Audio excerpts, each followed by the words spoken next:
C'est bon, je pense que ça a commencé. Bonjour à tous. Bonjour à tous. Bonjour, Donc on peut se présenter rapidement. Odile Burlureau. L'une des commissaires d'exposition de l'exposition qu'on va visiter aujourd'hui, Présence arabe au musée d'art moderne. Noah, qui fait partie du média Maison Choukran, qui a été créé par Salma, du coup. Et donc Salma, fondatrice du média Maison Choukran sur la diaspora nord-africaine en France. Et donc aujourd'hui, on a la chance de visiter l'exposition, de vous faire visiter l'exposition Présence arabe dans le cadre des lives mensuels de Paris Musée. Donc l'exposition, vous pouvez venir la visiter jusqu'au 25 août. Donc n'hésitez pas et on va vous faire visiter pendant à peu près 1 heure l'exposition avec Odile. Et si vous avez des questions, n'hésitez pas sur le live. Il y a Domitil derrière la caméra qui nous fera part de vos questions. Voilà. On peut commencer. Est-ce que les micros marchent bien? Est-ce que vous nous entendez? Vous nous voyez bien, vous nous entendez bien déjà, peut-être. Oui. Est-ce que c'est un peu mieux comme ça ou pas? Et Odile, essaie de parler. Oui, moi je veux bien dire que cette exposition Présence arabe, elle a un sous-titre, c'est Art moderne et décolonisation, Paris 1908-1988. Donc c'est une exposition qui parle du XXe siècle, mais qui est au fond très contemporaine par les questions qu'elle pose et par les sujets qu'elle aborde. Donc c'est important de le dire. On voit des œuvres d'artistes, pour certains vivants, d'autres déjà morts, mais qui ont une portée aujourd'hui en raison à la fois de l'importance des artistes arabes et aussi de l'actualité. Vous verrez, ça va être dense, je pense, en 1 heure. Je ne sais même pas si on va pouvoir tout faire, mais... Parce que l'exposition, du coup, regroupe plus de 200 œuvres d'artistes arabes qui n'ont parfois jamais été exposées avant. Et ces artistes ont tous une relation avec Paris. C'est ça. En fait, il y a 130 artistes qui sont présentés. Des peintures, des sculptures, de la vidéo, de la photographie, mais aussi de l'image, du son, et beaucoup d'autres éléments qui rendent cette expo assez dynamique. Et en même temps, comme tu viens de le dire, certains artistes sont connus et d'autres absolument pas connus. Et c'est ça qui est intéressant. Simplement, pourquoi ils sont dans l'exposition? C'est parce qu'ils ont, à un moment de leur vie, été à Paris. Soit ils ont exposé, ou ils sont venus étudier, ou bien ils ont milité. En tout cas, ils ont un lien avec Paris au cours de leur vie. Mais je pense qu'on verra aussi visuellement les murs qui sont de couleur. Ouais. C'est aussi les artistes qui sont un peu plus connus, ou qu'on connaît un peu plus. Donc vous pourrez voir, il y a un mur On rouge pourra en là-bas, parler. et Oui, puis, bien sûr.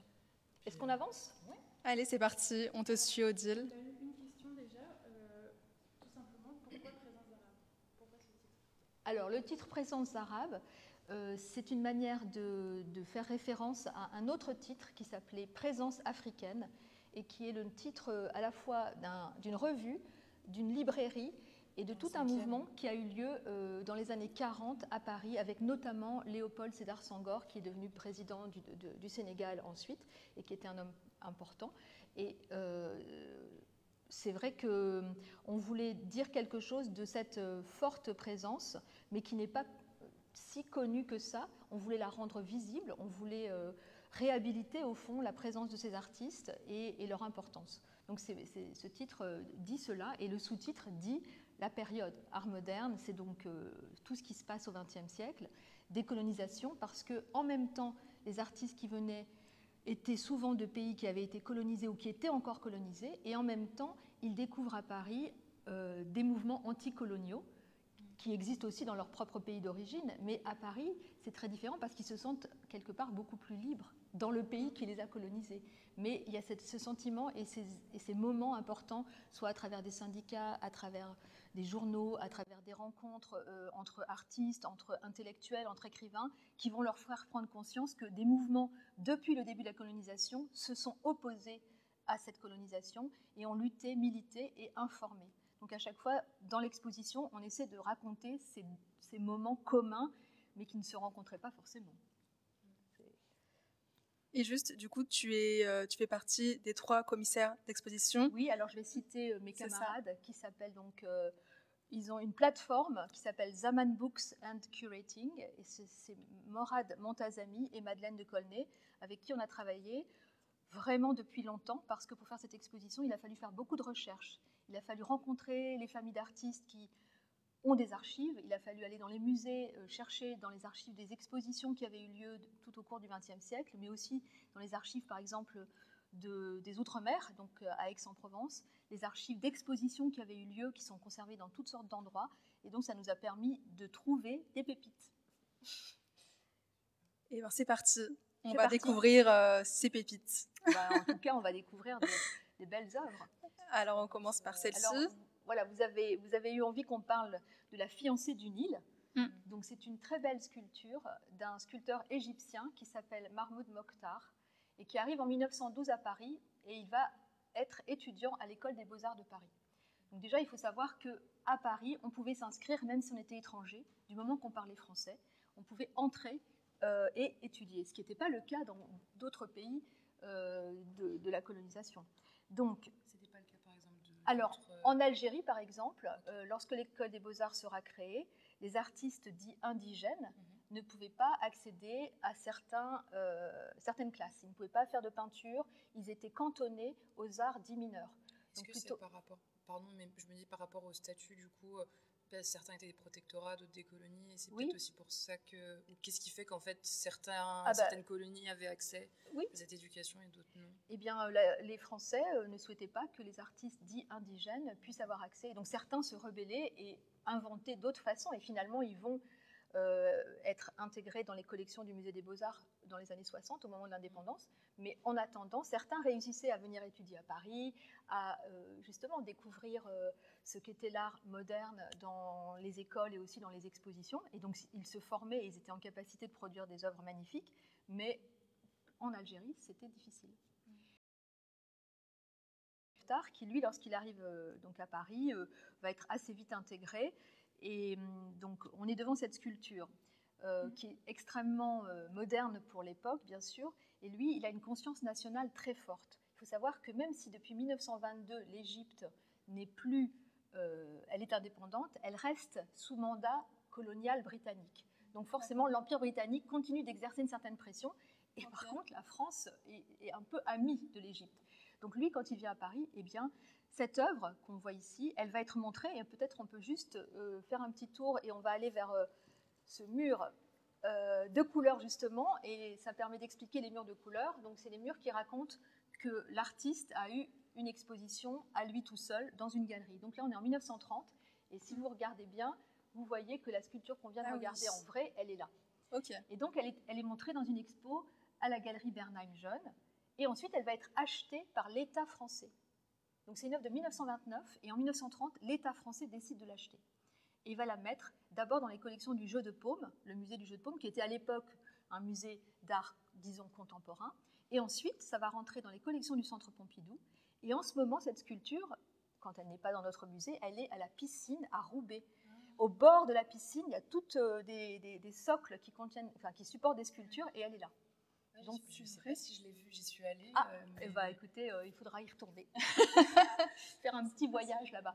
Et donc, si on veut encore parler de cette sculpture, on peut dire qu'en 1949, il y a une grande exposition qui raconte les liens entre la France et l'Égypte, et à nouveau, cette sculpture sera montrée. Donc, elle a vraiment une histoire importante. Et Mokhtar, si on veut parler un petit peu de lui, c'est quelqu'un qui va être reconnu en Égypte. C'est-à-dire qu'après ses études à Paris, il repart au Caire. Et là, comme il avait rencontré à Paris en 1919 Saad Zarloul, qui était un militant indépendantiste politique, cet homme politique va lui permettre d'avoir des commandes. Et au Caire, aujourd'hui encore, quand on va au Caire, sur les places publiques, on voit des grandes sculptures de lui. C'est de lui. Voilà. Et donc, c'est des sculptures qui parlent de la nation égyptienne et qui rendent honneur aux femmes. Et notamment, il y a une femme qui enlève son voile. Voilà, et qui est une sculpture assez importante, mais il ne faisait pas que traiter ces questions. Il traitait de la femme qui travaille, la femme qui va... Mais aussi des hommes. Hein. Il y a aussi des hommes, des personnalités justement politiques. Voilà, c'est un sculpteur. Là, on voit une très belle... on n'y est pas, mais une très belle... voilà, donc c'est un sculpteur, je pense, qui a marqué l'histoire de l'Égypte et qui a eu aussi sa place en France. Et il y a une photo très jolie où on le voit déguisé lors de la fête du carnaval à l'École des Beaux-Arts, parce que c'est une tradition aux Beaux-Arts de Paris, on se déguise pour le carnaval, et donc lui s'était déguisé, donc on voyait à quel point il était bien intégré au milieu de tous ces comparses d'autres origines. Et je peux ajouter que l'École des Beaux-Arts de Paris accueillait aussi les femmes, ce qui n'était pas courant. Par exemple, en Allemagne, si on était une femme, on ne pouvait pas étudier aux Beaux-Arts. Donc dès 1900, en France, on peut étudier en tant que femme. Ok. Voilà. Il est décédé au Caire ou en France? Oui, au Caire, il est retourné en Égypte. Oui, il a vécu toute sa vie. Ok, c'était juste une parenthèse du coup à Paris pour... en fait, pourquoi les artistes venaient? C'est parce qu'ils avaient déjà étudié la plupart du temps dans leur propre université ou école d'art dans leur pays d'origine, mais l'attirance était forte parce qu'il y avait beaucoup de liens entre les écoles et aussi des professeurs qui enseignaient en Égypte, qui étaient francophones ou même français. Et du coup, il y avait toutes ces passerelles qui faisaient que les artistes venaient. Et ils souhaitaient s'émanciper d'un regard plus orientaliste. C'est un terme qu'on connaît bien. C'est quoi l'orientalisme? C'est quand les artistes français ou anglais ou européens partent dans les pays comme en Algérie, au Maroc, et ils ont un regard qui est très orienté vers une façon de voir la femme, de voir le paysage, qui n'est pas la réalité. Mais du coup, ils apportent cette vision qu'ils ramènent ensuite en Occident, et ça dévie complètement, parce que du coup, les gens pensaient que tout le monde était comme ça, mais absolument pas. Et donc, il a fallu que ces artistes égyptiens, marocains, algériens et autres travaillent pour changer le regard qu'on avait sur eux. Se réapproprier leur culture. Exactement. En lien avec l'Égypte, parce que ça a aussi commencé avec la campagne d'Égypte. Exactement. L'orientalisme, donc le fait aussi que ce soit en Égypte qu'on ait un courant un peu plus nationaliste et d'une vision de l'Orient par lui-même. Enfin, on ne voit pas, mais c'est le titre qui a été aussi donné. Est-ce que c'est le fait que ce soit l'Égypte, c'est aussi parce que c'est un pays qui représente, qui incarne aussi beaucoup l'orientalisme, parce que c'est un pays qui est rêvé depuis. Bien sûr, depuis l'époque des pharaons, exactement. Bien sûr, il y a eu tout cet attrait très fort que certains artistes ont pu, ils ont pu s'approprier ce rêve justement. Et alors l'Égypte, ça vient aussi probablement de la campagne de Napoléon, qui amène avec lui des peintres. Et c'était la première fois que des peintres figuratifs pouvaient représenter la ville. Et du coup, l'Égypte va changer un peu dans le théâtre, dans les musées, etc. Il y aura un changement suite à cette présence française de Napoléon et ses troupes et ses peintres. Mais pour revenir à la question, le regard que l'on a pu avoir venait aussi de la littérature, bien sûr, des voyages que faisaient certains. C'est pas que les peintres, en fait. C'est vraiment beaucoup plus vaste. Alors, on va continuer notre petit tour. Oui. Alors, Odile, est-ce que tu veux t'arrêter devant cette statue de la femme kabyle? Très volontiers. Alors, c'est une sculpture en bois d'olivier. Elle est en apparence d'une seule couleur, la couleur bois, mais on peut voir à quel point elle est dessinée, c'est-à-dire qu'il y a beaucoup de traits qui ont été faits par le sculpteur. Ce qui est incroyable, c'est que Rabah Mellal, l'auteur, l'artiste, on ne sait rien sur lui. On n'a pas ni sa date de naissance, ni son lieu de naissance. On sait qu'il est algérien. On sait que la sculpture a été exposée dans une exposition France-Afrique au Petit Palais en 1947 et qu'elle est ensuite achetée par l'État français, encore une fois, mais on n'a pas d'informations sur le sculpteur, ce qui est quand même incroyable. Alors, elle a d'abord été achetée, elle a été collectionnée par le musée de la Porte Dorée qui s'appelait le musée des colonies, et ensuite, c'est aujourd'hui dans les collections du musée du Quai Branly. Mais le musée du Quai Branly ne l'a jamais exposée, donc depuis 1949, cette œuvre est dans les réserves. C'est sa première sortie au grand jour, depuis 1 mois et demi, elle voit le monde, si on peut dire. Et donc, en même temps, elle est assez imposante, elle est un peu dominante aussi, on voit une femme fière, on voit une femme dressée, qui n'a pas du tout de... Voilà, elle est vraiment son visage, il est assez neutre.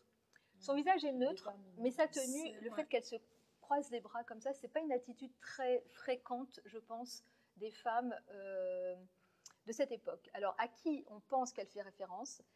On pense qu'elle fait référence à Leila Fatma Soumer, qui était une résistante kabyle et qui a combattu la colonisation, l'occupation française à la fin du XIXe siècle. Quand les Français arrivent en 1830, la résistance va se faire. Il y aura des combats, il y aura des batailles.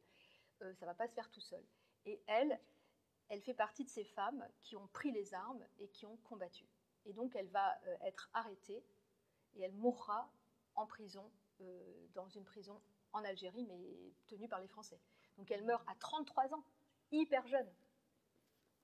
Elle meurt très très jeune, et aujourd'hui encore, elle a vraiment... je pense que pour nous, c'était une manière de parler des femmes, de parler de la résistance, c'est-à-dire de la manière dont la colonisation ne se faisait pas si facilement. Des zones entières étaient complètement opposées et refusaient tout ce que la France pouvait apporter à l'époque. Et en même temps, eh bien, c'est un travail artistique assez beau et très... vous voyez, il y a des bijoux autour de son cou, il y a aussi une boucle d'oreille qui est en partie arrachée. C'est vrai que la femme kabyle n'est pas représentée dans l'art. C'est la première fois qu'une femme kabyle est représentée, je pense. Peut-être.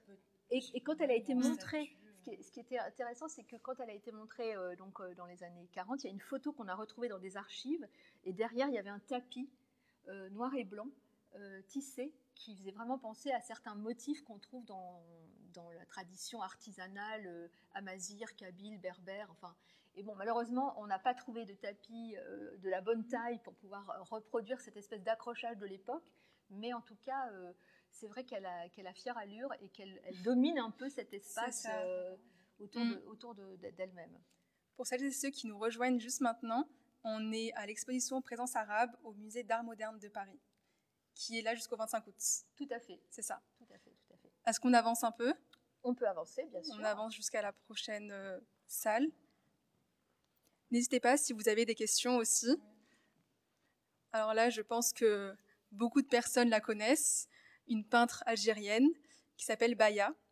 Odile, qu'est-ce que tu peux nous dire sur cette artiste ? Alors, Baya, c'est un coup de cœur, bien sûr. Hein. C'est quelqu'un qui a conquis, séduit à son époque énormément de personnes. Alors, elle a une histoire assez touchante. À 5 ans, sa mère décède.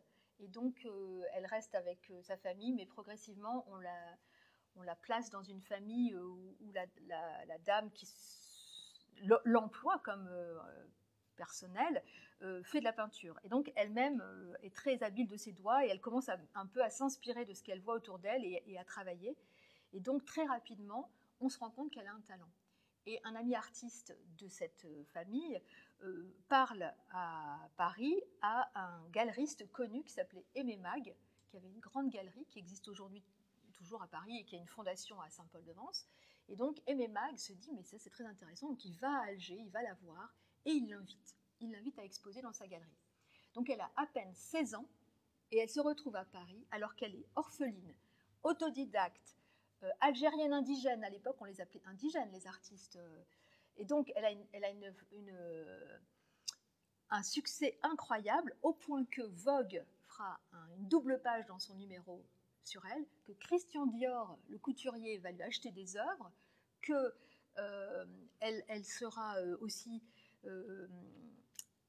l'objet d'attention de André Breton, qui était le chef du mouvement surréaliste à l'époque, qui va donc organiser une exposition dans laquelle elle va figurer en tant que surréaliste, et même Picasso, qui faisait de la sculpture dans un lieu qui s'appelle Valoris, va faire de la sculpture et de la céramique à côté d'elle. Et donc, dans l'exposition, si vous regardez bien, vous avez 2 œuvres sur papier dont on peut parler, mais aussi 3 petites céramiques terre cuite, comme on les appelle, peintes. Et d'ailleurs, ces terres cuites, on les voit dans le magazine Vogue. Peut-être tout à l'heure, la caméra pourra montrer une reproduction de ce magazine. Donc, vous avez une jeune fille complètement extérieure à tout le milieu de l'art, qui devient une coqueluche, hein, comme Frida Kahlo à d'autres époques. C'est très aimé aussi, hein. Il y a eu plein d'expositions. Alors récemment, oui. Alors, moi j'ai vu celle à l'Institut du monde arabe, mais je sais qu'il y en avait une à Marseille aussi, il me semble. Oui, c'est vrai. Absolument, elle a eu beaucoup de succès ces dernières années, elle a été retrouvée. Qu'est-ce qui s'est passé pour elle ? C'est donc quand elle vient à 16 ans à Paris, ce sont les œuvres que nous voyons ici qui ont été réalisées en 1947. Hein, donc c'est les œuvres qu'elle avait montrées dans le cadre de cette exposition. Et pourquoi son travail il est touchant, il est intéressant ? C'est parce qu'elle fait fondre vraiment la culture populaire. Donc elle parle de ce qui était dans sa culture kabyle. Elle aussi, elle est kabyle. Et donc c'est très coloré, très joyeux, un peu ce qu'on appelle onirique, c'est-à-dire comme un monde de rêve. Et elle fait se dialoguer, par exemple, dans l'œuvre qu'on voit ici, un âne bleu, donc c'est ça qu'on pourrait appeler surréaliste, hein, et cette espèce de princesse qui ressemble aussi à un cygne, avec une robe de princesse, couverte d'animaux, toutes sortes d'animaux. Mais en fait, c'est la basse-cour de la ferme où elle avait grandi, tout simplement, parce que dans toute son œuvre, elle ne parle en général que de ce qu'elle a vécu et de toutes les couleurs, les univers animaliers. Elle aurait aussi beaucoup de plantes dans ses œuvres. C'est toujours en référence à son enfance perdue, puisqu'elle est orpheline et qu'elle a dû partir de sa région d'origine. Et donc plus tard, au moment de l'indépendance de l'Algérie, donc elle va d'abord être mariée, elle aura 6 enfants. Son mari est musicien. D'ailleurs, elle porte le nom de son mari, c'est Maïeddine. Donc Faoud Maïeddine, c'est son mari. Et donc, elle a tout un temps où elle est mère de famille, etc. Elle s'occupe de ses enfants. Mais en 63, juste après l'indépendance de l'Algérie, elle va participer à la création d'un mouvement typiquement algérien qui s'appelle Aouchem, qui est un mouvement qui va parler des signes, des traces, des tatouages, de toutes les formes comme ça qu'on a dans la culture algérienne et aussi kabyle, bien sûr. Et donc, elle va faire partie de ce mouvement qui va être assez important en Algérie et elle va avoir une carrière jusqu'à la fin de sa vie. Donc, on a des œuvres des années 40 jusqu'à 53, 55 quand elle se marie et ensuite, ça reprend vers les années 70 au moment où elle est plus libre de pouvoir retravailler. Et à ce moment-là, elle va souvent, on le voit, entourer d'un trait noir les formes qu'elle représente. Alors que les œuvres de 47, il n'y a pas ces traits noirs. Mais ça signifie quoi, ces traits noirs? C'est une manière pour elle de cerner l'espace. Je pense qu'elle voulait montrer chaque forme. Donc elle va surtout montrer des instruments de musique, ce qu'elle ne faisait pas avant de connaître son mari qui est musicien. Elle va représenter à nouveau des femmes avec des cheveux très colorés, avec des grandes robes, et puis aussi des bateaux, des arbres. Mais c'est toujours en fait des paysages qui font référence à la région, soit d'où elle vient, soit Blida, où elle va mourir à la fin de sa vie à Blida. D'accord, ok. Mais c'est une femme très attachante de par son histoire et de par cette trajectoire tellement... Et finalement, moi je trouve que c'est intéressant par rapport à l'idée d'émancipation, parce que qu'une jeune femme vienne à Paris et puisse faire autant d'attention, aussi bien dans la presse que dans le milieu de l'art, et ben c'est incroyable. Et c'est une résistante sans qu'elle ait, je pense, voulu faire ça. Elle n'a pas forcément voulu, mais ça s'est passé. Elle a incarné ça, exactement. On voit, moi, par exemple, je suis berbère aussi, et je vois des trucs où, si on regarde un peu plus, on a vraiment, par exemple, les cheveux rouges. Moi, ça me fait penser aux cheveux de ma grand-mère, parce qu'elle met du henné dedans, et du coup, ils sont rouges. Donc, je pense qu'il y a plein de choses où, c'est vrai que là, les animaux, maintenant que vous dites que c'est les animaux de la basse-cour, de là où elle a grandi, c'est vrai qu'on retrouve plein de choses, et en fait, c'est juste, elle l'a tellement sublimé qu'on n'a même pas l'impression que ça vient d'un truc réel, alors qu'en fait, elle voit la même chose que nous, juste elle l'interprète, je pense. Ouais. Mais au début, elle a été un peu qualifiée d'artiste primitive, naïve, brute. Vous savez, c'est les termes qu'on utilisait pour qualifier tous ceux qui n'étaient pas passés par une école d'art, donc qui étaient autodidactes. Mais c'est bien plus que ça, en fait. Elle ne peut pas être enfermée dans une case. C'est quelqu'un qui libère un peu toutes ses énergies et qui donne tellement de rêves dans ce qu'elle représente, parce que c'est joyeux, c'est en même temps... féerique et en même temps très personnelle. Elle a vraiment un style à elle. C'est vrai. On reconnaît. On reconnaît son style. On reconnaît Baya. Alors on va avancer. On ne peut pas parler de tout le temps. Oui. Non, mais c'est vrai que cette expo, elle est assez grande. Mais, si vous voulez, on peut parler de la Kaena. Bon, c'était pas prévu, mais je sais pas si on peut. Et ben on peut. La Kaena, c'est un tableau peint par Jean-Michel Atlan. Pourquoi je l'évoque? Parce que c'est dans la suite de ce qu'on vient de se dire. Dans l'exposition, on a essayé de montrer beaucoup de femmes et beaucoup d'artistes femmes. Donc là, c'est encore très important. C'est un tableau de 1958 qui est plutôt abstrait, mais l'artiste qui vivait en Algérie l'a intitulé La Kaena. Et c'est le nom d'une femme amazigh, résistante elle aussi, dont on célèbre aujourd'hui encore dans toute cette région l'importance, la renommée, et qui donne l'occasion de grandes fêtes.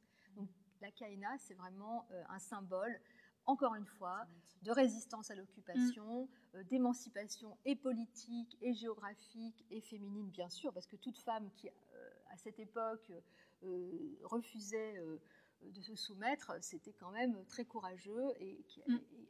Voilà, donc cette peinture d'un artiste qui, aujourd'hui, n'est pas tellement considéré comme algérien, il est tellement connu qu'on a un peu effacé son origine. C'est le cas d'autres artistes d'ailleurs dans l'exposition. Les gens disent « Ah bon, il est algérien, mais je ne savais pas, pour moi c'est un artiste moderne. » Donc nous, à la fois, on fait connaître des artistes qui ne sont pas du tout connus, mais on fait aussi reconnaître l'origine de certains artistes dont on connaît bien le travail.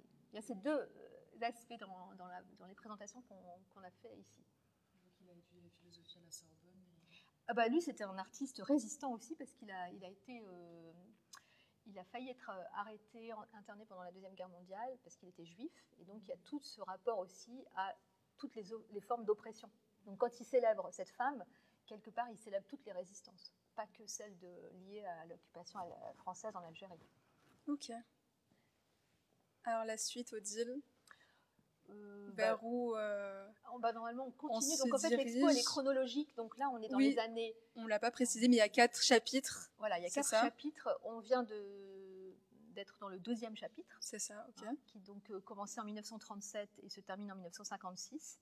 Et qui est un chapitre où il y a beaucoup d'artistes égyptiens, parce qu'il y a un grand mouvement qui s'appelait Art et Liberté, qui est un mouvement surréaliste égyptien, qui d'ailleurs rencontrera le mouvement surréaliste à Paris. Et on a aussi l'histoire de cet homme politique très important, Nasser, qui va être un leader politique, puisqu'il va créer une république entre la Syrie et l'Égypte, mais qui va durer très peu de temps. Mais c'est vraiment l'idée du panarabisme, ce qu'on appelle, donc un mouvement d'émancipation de tous les pays arabes. Et donc il y a tout ça aussi qui compte, parce que les artistes, soit ils adhèrent, soit ils refusent ces grands bonds politiques et artistiques. Et voilà, donc il y a forcément des artistes, par exemple Ahmed Abdallah, qu'on est en train de regarder, c'est un artiste égyptien qui va partir parce que le régime, qui devient de plus en plus dictatorial en Égypte progressivement, ne va pas correspondre à ses idées. Donc il s'en va. D'accord. Voilà. Peut-être on peut juste dire une chose sur ici, puis ensuite on avancera plus. Sur le 17 octobre. Ici, c'est du live. Oui. Donc ça va. Encore une demi-heure. Ça va, tout va bien. Tout va bien. On est donc ici devant une photo agrandie du musée d'art moderne en 1959 ou 61. Voilà. Et en fait, c'est depuis 1959, Paris avait sa biennale internationale des jeunes artistes, comme il y a la Biennale de Venise, la Biennale de San Paolo, et Paris voulait avoir sa biennale. C'était André Malraux, qui était le ministre de la Culture à l'époque, qui est quelqu'un de très connu dans cette période, et il décide que ça se passe au Musée d'Art moderne. Donc on a des pays qui sont indépendants, comme la Tunisie, le Maroc, le Liban, puisque dans les années 50, ça y est, les émancipations de ces pays sont faites. Et donc, en même temps qu'on montre ces artistes, on a un massacre le 17 octobre 61, donc c'est au moment de la 2e biennale, toujours au Musée d'Art moderne. C'est cette manifestation qui a vu le massacre de pas mal de personnes qui manifestaient paisiblement, mais qui ont été rattrapées par des violences policières. Et le seul qui a photographié, et dont on a vu dans la presse les photographies, c'est Élie Kagan. Et donc on a un exemplaire de Paris Match qui parle de qui a fait la couverture du coup de Paris Match. Voilà. C'est ça, le 28 octobre 1961.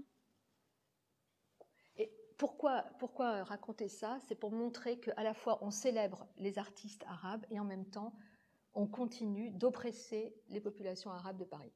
Est-ce qu'il y a eu un couvre-feu? C'était le couvre-feu qui faisait que les gens manifestaient parce qu'ils refusaient d'être cantonnés à des horaires de sortie, étant des personnes vivant en France. Et donc, ils protestaient contre cette imposition de règles pacifiquement, et la police les a réprimés.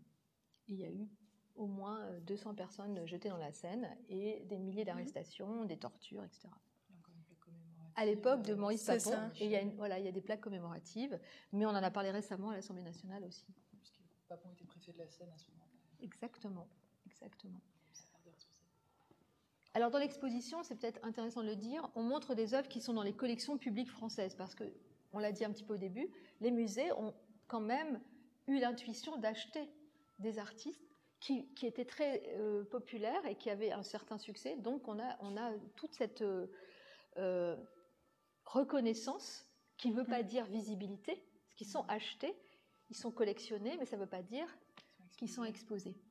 Et c'est là le petit bémol de ce succès. Par exemple, tout à l'heure, on a eu ce mur orange avec 2 œuvres de Cherkaoui. C'est un artiste marocain qui meurt très tôt, à 33 ans. Il meurt après être retourné au Maroc pour accompagner l'émancipation du Maroc. Et il se dit, moi j'ai appris beaucoup de choses, je vais transmettre mon savoir en allant au Maroc dans une école d'art enseigner. Bon, malheureusement, il va décéder brutalement, mais toute sa carrière aurait pu être brillantissime à Paris, parce qu'il avait beaucoup de succès. Sauf que tout ce qu'il faisait comme œuvre n'était pas compris réellement par ceux qui regardaient, parce qu'ils n'avaient pas les clés de lecture. Il utilise des termes et des signes que seules les populations, par exemple, berbères, peuvent comprendre. Les clés, voilà.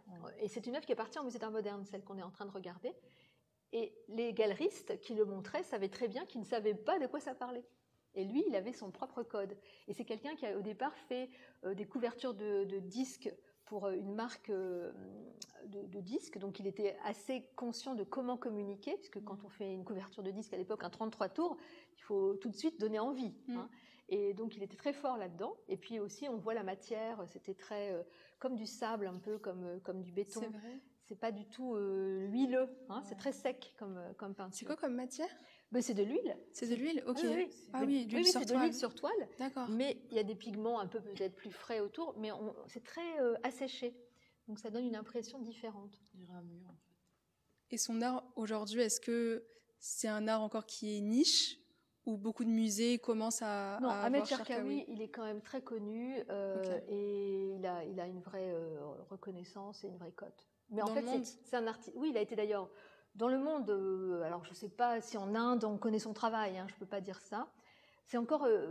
Tout à l'heure, on a parlé des murs de couleurs qui montrent des artistes ayant eu des expositions pour eux tout seuls. Là, c'est le cas. Hein.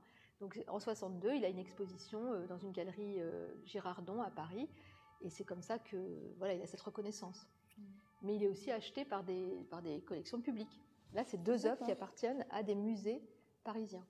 D'accord. Moi, je ne connaissais pas du tout. Je ne sais pas si Noah, tu connaissais Cherkaoui. Un petit peu, pas énormément. Mais j'avais une autre question. Je me demandais comment ça se fait que pas mal d'artistes, du coup, aient été achetés, c'est-à-dire qu'on a acheté leurs œuvres, etc., mais pas exposés. Parce que ça veut dire qu'il y avait quand même un engouement et que leurs œuvres et leur art plaisaient, mais il n'y a pas volonté forcément d'exposer. Est-ce qu'on a une explication ou c'est...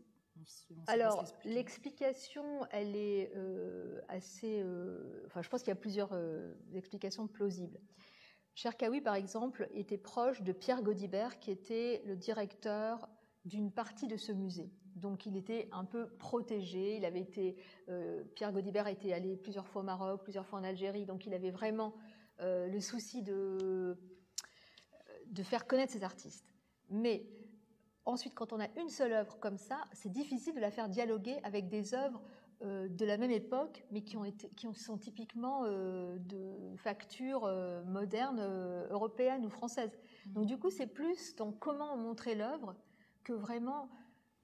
Peut-être qu'il y a aussi de l'ignorance et pas beaucoup de recherches qui ont été faites et qui ont impliqué que cette œuvre ne soit pas beaucoup montrée. Mais ce n'est pas toujours parce que on ne voulait pas, c'est aussi parce qu'on ne savait pas comment.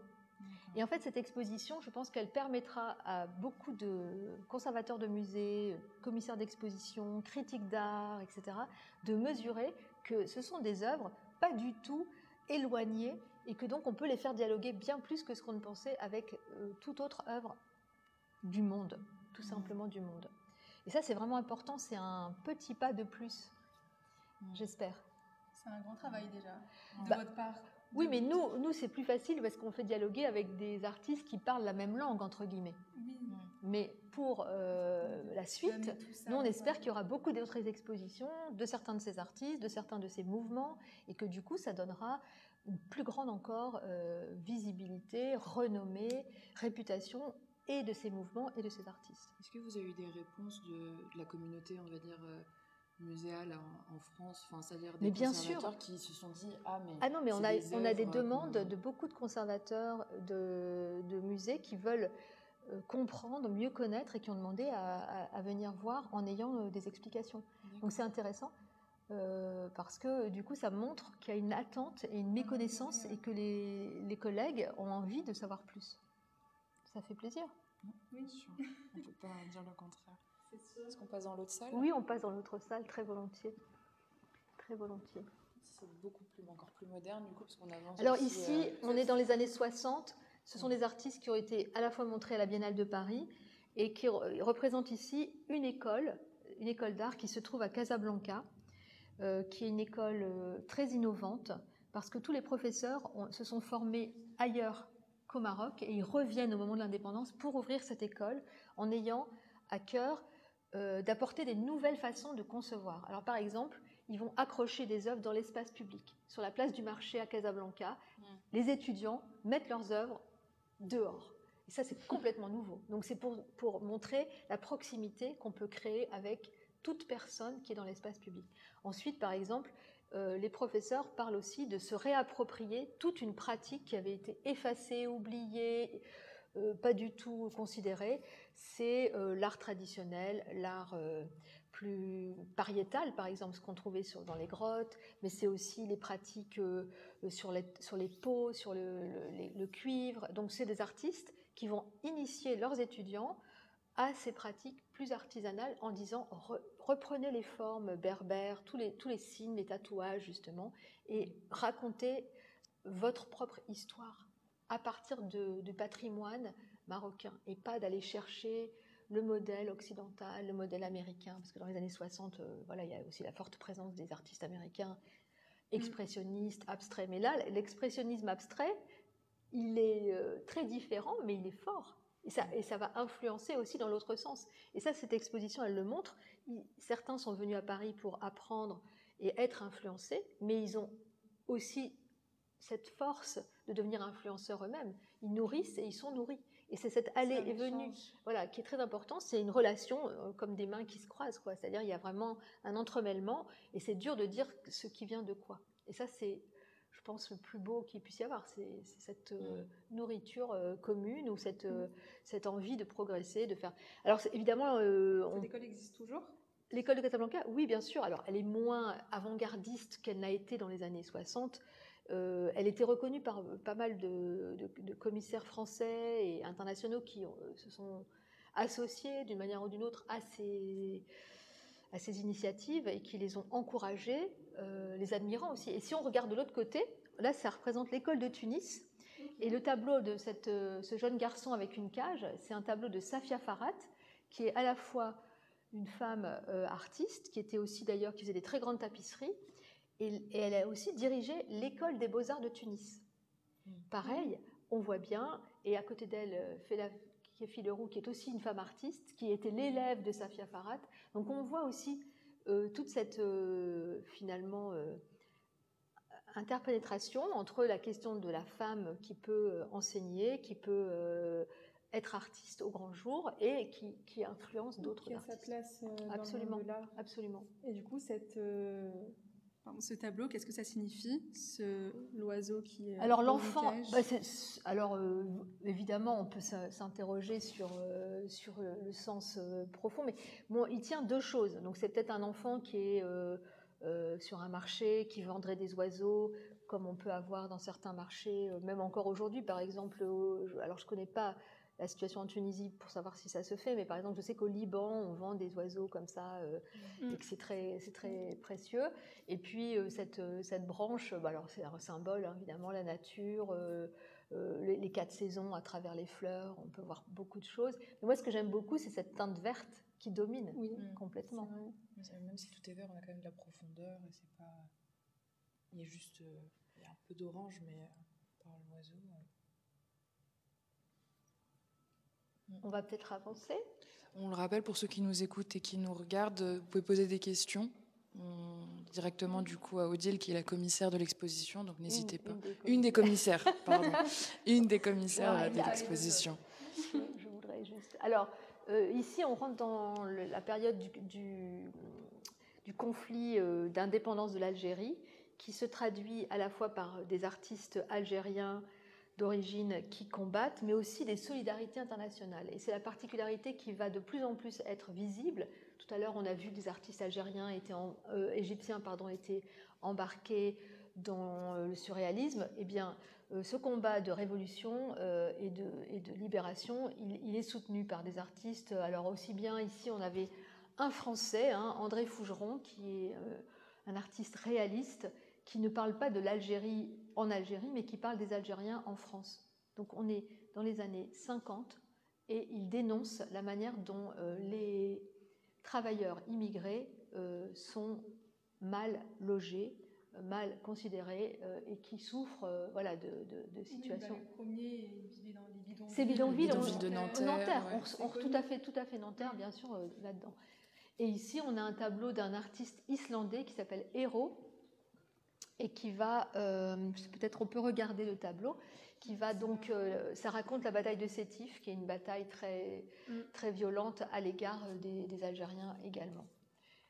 Donc c'est les solidarités internationales. Solidarité de gens qui sont très mobilisés pour... alors il y a des intellectuels qui vont signer des pétitions, il y a des livres qui vont se faire en défense de certaines personnes qui ont été soit torturées, soit violées.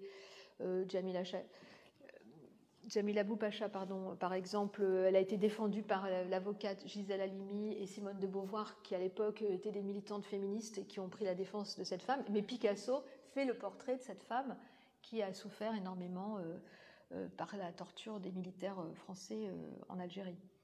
Donc on a voulu aussi évoquer toutes ces luttes, ces solidarités, de manière à ne pas désolidariser justement le sort des Algériens du sort des Français. Il y a des Français qui ont été emprisonnés, par exemple Jean de Maisonseul, qu'on voit là, qui sera le futur directeur du musée des Beaux-Arts d'Alger, qui va faire entrer justement les œuvres de Baya, les œuvres de beaucoup d'artistes algériens dans les collections du musée, et qui va faire revenir les œuvres qui appartenaient au musée, mais qui étaient reparties en France à cause de la guerre.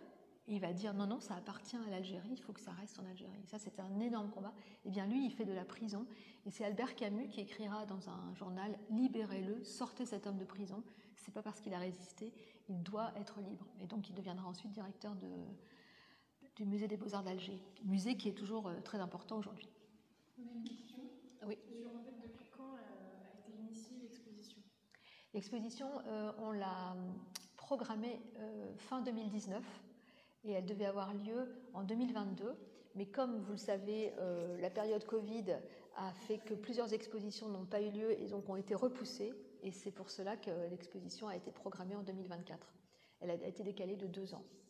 Ça vous a laissé plus de temps ? Ça nous a laissé plus de temps, bien sûr, et aussi plus de réflexion. Et effectivement, cette exposition s'est avérée extrêmement nécessaire. Plus on travaillait, plus on se rendait compte de cette invisibilité, de cette ignorance, de toutes ces connexions qui ne se faisaient pas, et que grâce à la manière dont on a pu, bien sûr, on a beaucoup cherché, on n'a pas tout trouvé non plus, il resterait encore énormément à faire, mais la construction du parcours s'est faite parce qu'on a voulu faire dialoguer des œuvres d'artistes, pas forcément qui se connaissaient ou pas forcément des mêmes pays, mais de manière à montrer toutes ces proximités, tous ces liens.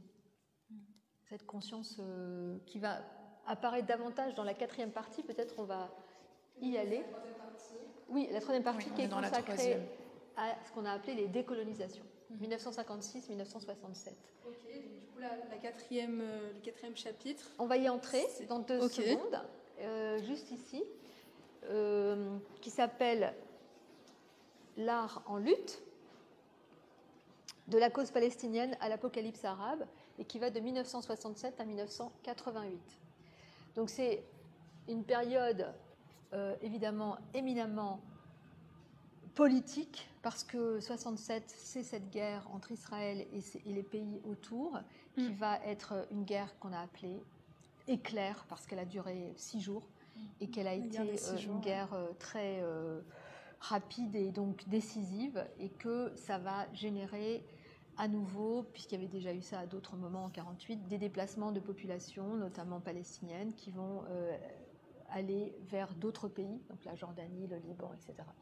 Et donc, ça, c'est pas tellement notre sujet. Notre sujet, c'est comment les artistes vont être concernés, affectés, touchés par cette situation. Et on voit que des artistes peintres parlent de cette guerre, et on voit des artistes peintres qui vont faire des affiches, des posters sur cette situation des réfugiés, de la cause palestinienne. Donc en fait, c'est un moment très important dans l'histoire du monde arabe, parce que c'est une prise de conscience et c'est une mobilisation de tous les collectifs qui existaient déjà avant. Mais pourquoi est-ce que ça se passe? C'est parce que aussi, dans les années 60, tout est politisé. Mai 68, les guerres, la guerre du Vietnam, les guerres d'indépendance. Et donc, ce n'est pas que cette histoire, c'est le monde est comme ça, le monde des artistes embrase des causes politiques, des causes humaines, se solidarise avec ceux qui souffrent ou ceux qui sont exclus. Et donc, c'est vraiment tout ça que les artistes expriment à travers leurs œuvres. Et ce qui est intéressant de rappeler, c'est que dans cette exposition, on a toujours, donc pour les 4 grandes parties, vous mettez en dialogue ce qui se passe sur le point de vue géopolitique, ce qui se passe dans la vie culturelle, on peut le voir juste derrière, mais, et puis après les trajectoires parisiennes, donc ça permet de voir comment les 2 dialogues, enfin les 3 dialogues, et c'est aussi le fil conducteur. Le fil conducteur étant chronologique, évidemment, ce qui se passe au niveau de la politique internationale va affecter le milieu de l'art parisien et aussi l'histoire de certains artistes. Par exemple, ici, dans les années 70, on a évidemment la guerre du Liban qui va avoir énormément d'impact, même à Paris, parce qu'il y aura des artistes qui vont fuir et arriver exilés à Paris, mais aussi des attentats à Paris, des moments difficiles. Voilà, donc toutes ces conséquences se traduisent aussi dans le travail des artistes, bien sûr. Et ici, ce sont des artistes palestiniens? Non, pas du tout. Pas du tout. Le premier, Haider, il est irakien. D'accord. Ici, Gasbia Siri, elle est égyptienne. Et la troisième, elle est algérienne. Et son tableau s'intitule, donc elle s'appelle Jamila Bent Mohamed. Et son tableau s'appelle Palestine. Donc c'est ça que l'exposition raconte, c'est la solidarité internationale à travers des expressions plastiques. Là, ce sont des peintures, mais il y a aussi d'autres moments où les artistes, par exemple, si on regarde sur ce mur, on a un artiste égyptien qui, en 68, fait cette œuvre qui est une écriture du mot révolution. Et il fait... C'est le mot révolution qui devient une forme, qui devient comme un espèce de mur effrité. Et c'est le mouvement qu'on a appelé Urufia, alors pardon de ma prononciation, mais c'est à travers une lettre ou un mot, donner une forme plastique, artistique, évocatrice. Et c'est un mouvement qui a été très important et cet artiste a été un des initiateurs de ce mouvement. Ce côté écaillé, c'est fait exprès? Oui, bien sûr. Oui. C'est tout le côté mural peut-être qu'il évoque, c'est-à-dire révolution, on abat des murs, on va les fendre, les effriter, les briser, progressivement passer au travers. Les casser. Oui, c'était ça. Hein. Le mur de Berlin en 89, les murs de la Sorbonne en 68. C'est les premières formes de militantisme, c'est les affiches, c'est mettre sur les murs. Bien sûr, les murs reçoivent tous les slogans aussi, les tags. Ça a toujours été un lieu d'expression populaire et anonyme. Oui, surtout. Mais en tout cas, qui permet de renvoyer à ça. Alors, l'Apocalypse arabe, si on veut en parler un peu plus, c'est parce que c'est le titre d'un poème, long poème, d'une femme qui s'appelle Etel Adnan. Et donc, peut-être on peut aller... Etel Adnan est née au Liban dans les années 30. Elle a étudié la philosophie à la Sorbonne à Paris. Et ensuite, elle va vivre aux États-Unis, puis revenir en France. Et c'est étonnant, cette femme, parce qu'elle était écrivaine, elle était journaliste, elle a même été rédactrice de la section culture d'un journal à Beyrouth. Et quand elle écrit Apocalypse arabe, pour elle, c'est de parler à travers une espèce de vision d'un soleil cosmique. C'est de parler, et on peut regarder peut-être comment elle écrivait, parce qu'elle utilisait des signes, elle utilisait des mots, dessins. C'est un vrai texte d'elle? Elle écrivait comme ça? C'est un extrait de ce poème, l'Apocalypse arabe. D'accord. Donc elle fait référence à plein d'éléments, et elle évoque le fait que les nombreux conflits qui affectent le monde arabe dans les années 60 elle écrit en 80 et elle a écrit 3 livres sur ce thème, donnent à voir la souffrance du peuple, mais aussi du paysage en quelque sorte. Le soleil, il devient presque noir à force de voir tous ces conflits. Il faut se rappeler qu'il y a aussi la guerre Iran-Irak qui va toucher pendant 8 ans ou 9 ans. On dit qu'il y a eu 800 000 morts, hein, c'est énorme. Il y a aussi donc toutes les guerres liées à ce dont on vient de parler en 67, mais ça a des répercussions. La guerre du Liban qui dure extrêmement longtemps et qui sera aussi un conflit, on a parlé de guerre civile, mais on peut aussi dire que c'est bien plus qu'une guerre civile, parce que les pays autour sont concernés, et puis tous les réfugiés dans les camps. Et elle, quand elle écrit ce texte, c'est à la suite de certains massacres qui ont eu lieu par des phalangistes différents qui se répondaient, et donc le troisième étant, troisième, je ne peux pas dire troisième, mais le grand, c'est Sabra et Shatila en 82, mais auparavant, il y en a eu plusieurs autres dont elle évoque le drame dans ses poèmes.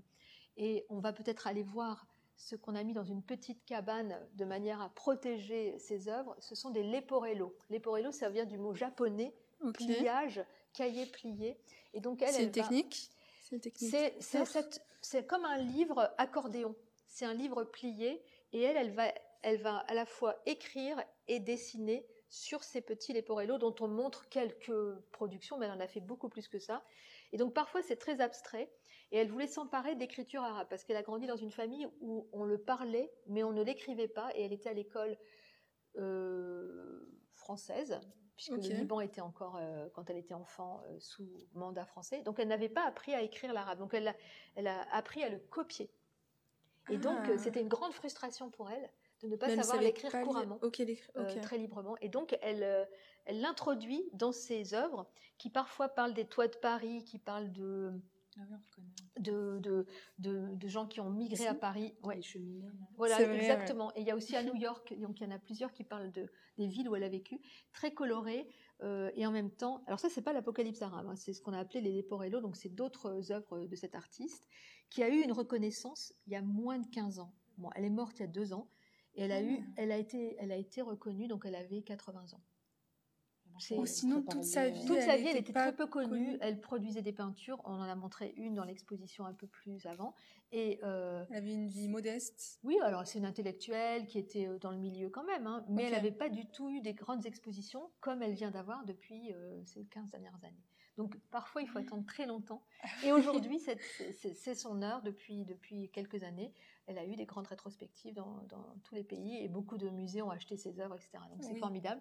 Et on fait dialoguer avec, juste j'en parle, une autre œuvre qui parle aussi du soleil, de Simone Baltaxé, qui, elle, a vécu au Liban, n'était pas libanaise, mais a pris beaucoup de faits et causes. Donc, pour les camps de réfugiés palestiniens dont elle dessinait la vie à travers des petits portraits d'enfants, de tantes et de tout ce qui se passait dans les camps.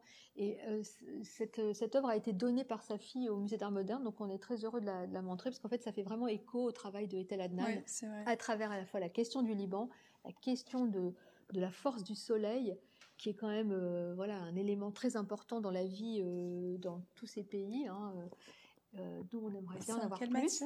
C'est une tapisserie.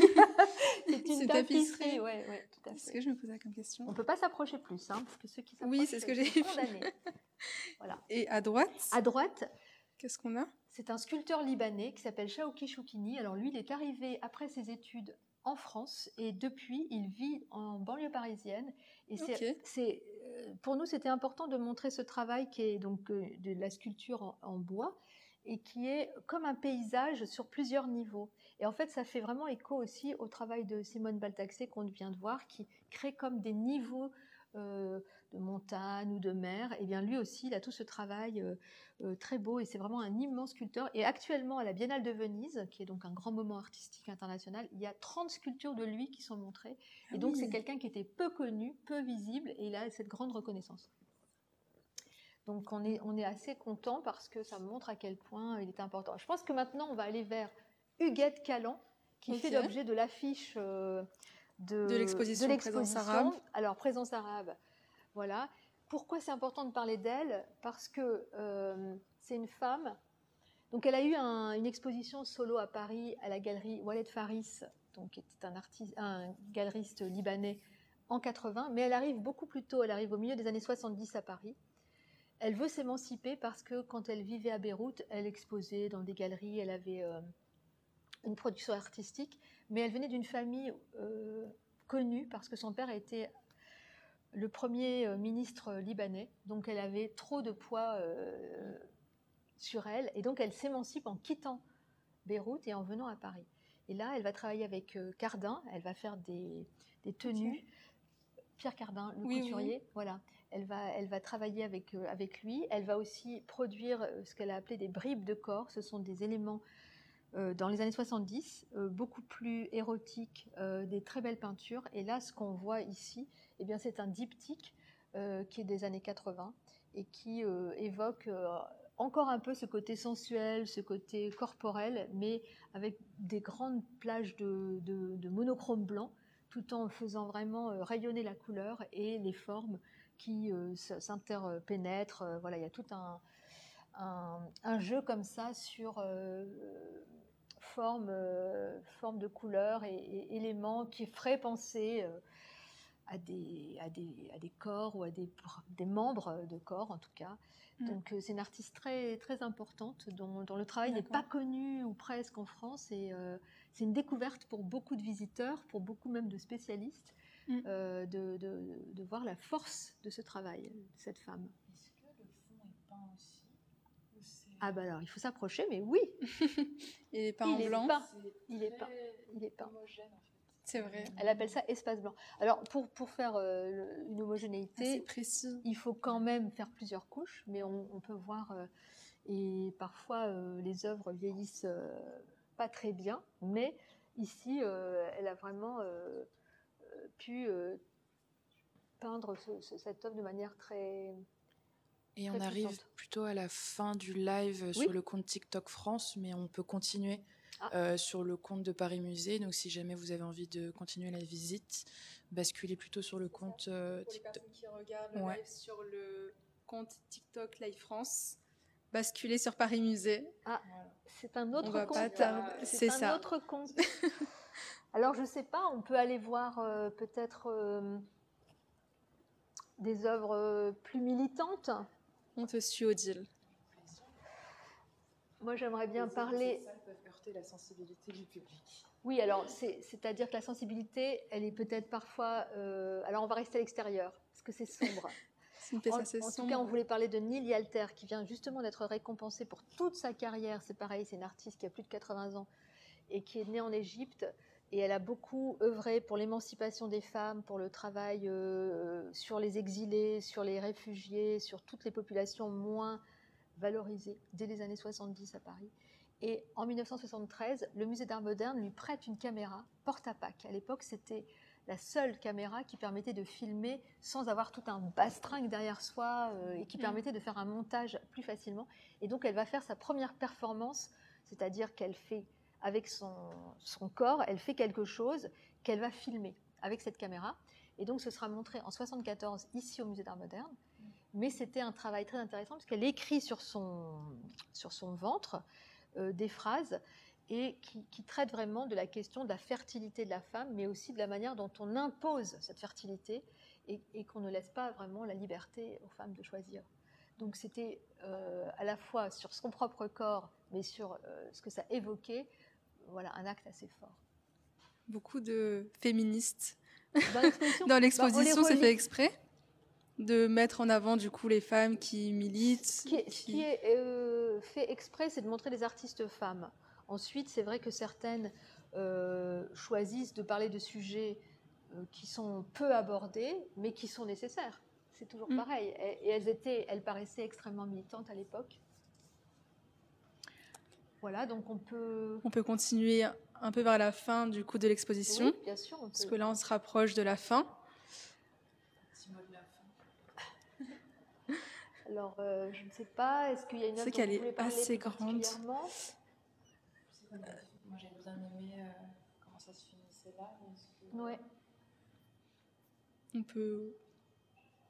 Alors, on peut parler, en passant, de Chaibia, artiste marocaine découverte par Pierre Gaudibert, donc, qui était un commissaire d'exposition ici au musée, et qui est un peu comme Baya, mais au Maroc, une artiste autodidacte qui fait référence à la tradition populaire de sa région, et donc c'est des tableaux très colorés, très joyeux, qui sont collectifs. Voilà, ça raconte toujours des grands moments, des fêtes religieuses ou des fêtes de mariage, mais qui n'ont pas forcément de profondeur, mais qui sont comme ça, comme un état. Et c'est une artiste qui a beaucoup bénéficié de la visibilité que lui avait donnée dans les années 60 le directeur de cette institution, parce qu'effectivement, ça lui permettait de venir à Paris, d'être connue, et donc elle a échangé toute une correspondance avec le directeur à l'époque, etc., etc. Et ça parle aussi de ce musée des enfants qui était un lieu important ici au Musée d'Art Moderne, où on a réalisé plusieurs expositions pour un public jeune, mais dans les années 70, notamment une expo qui s'appelait l'Algérie des enfants, et qui était une manière de parler aux enfants issus de l'immigration de là d'où ils venaient, et que souvent ils ne pouvaient pas se rendre dans les villages d'où venaient leurs parents. Donc c'était dans le musée qu'on trouvait des évocations de ces architectures. Et ici, la fin de l'exposition, ou presque, c'est un mur fait par Denis Martinez que nous avons agrandi, où on voit un dessin qui montre le massacre de Sabra et Shatila en 82 à Beyrouth, dont on a déjà parlé, perpétré par des phalangistes, et des œuvres de Guider Tricky, qui est un artiste qui a été montré au Centre Pompidou en 1984, parce que dans les années 80, il y a des grands moments, comme les marches contre le racisme, qui sont évoquées dans cette vidéo, mais aussi des artistes qui vont du coup avoir une reconnaissance sur la scène artistique. Donc c'est le cas de cet artiste Guider Tricky.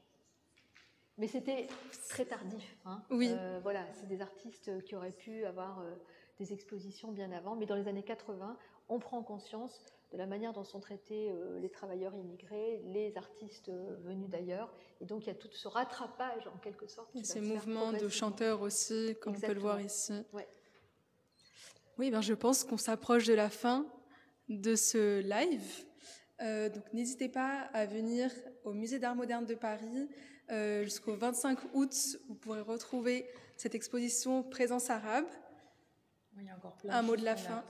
Oui, aborder, donc, on est passé assez vite parce que l'exposition elle est assez dense, comme on a pu le dire.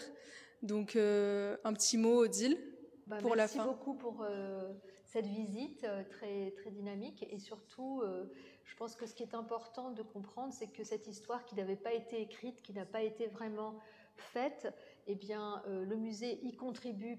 C'est une petite pierre, mais il y a encore beaucoup à construire, et cette forme de réparation ou de réhabilitation et de réconciliation avec notre histoire coloniale, eh bien, elle est importante, et elle mérite vraiment d'être soutenue, visitée, parce que c'est en montrant cet intérêt pour ces artistes et pour ce travail que l'on connaît mieux notre histoire.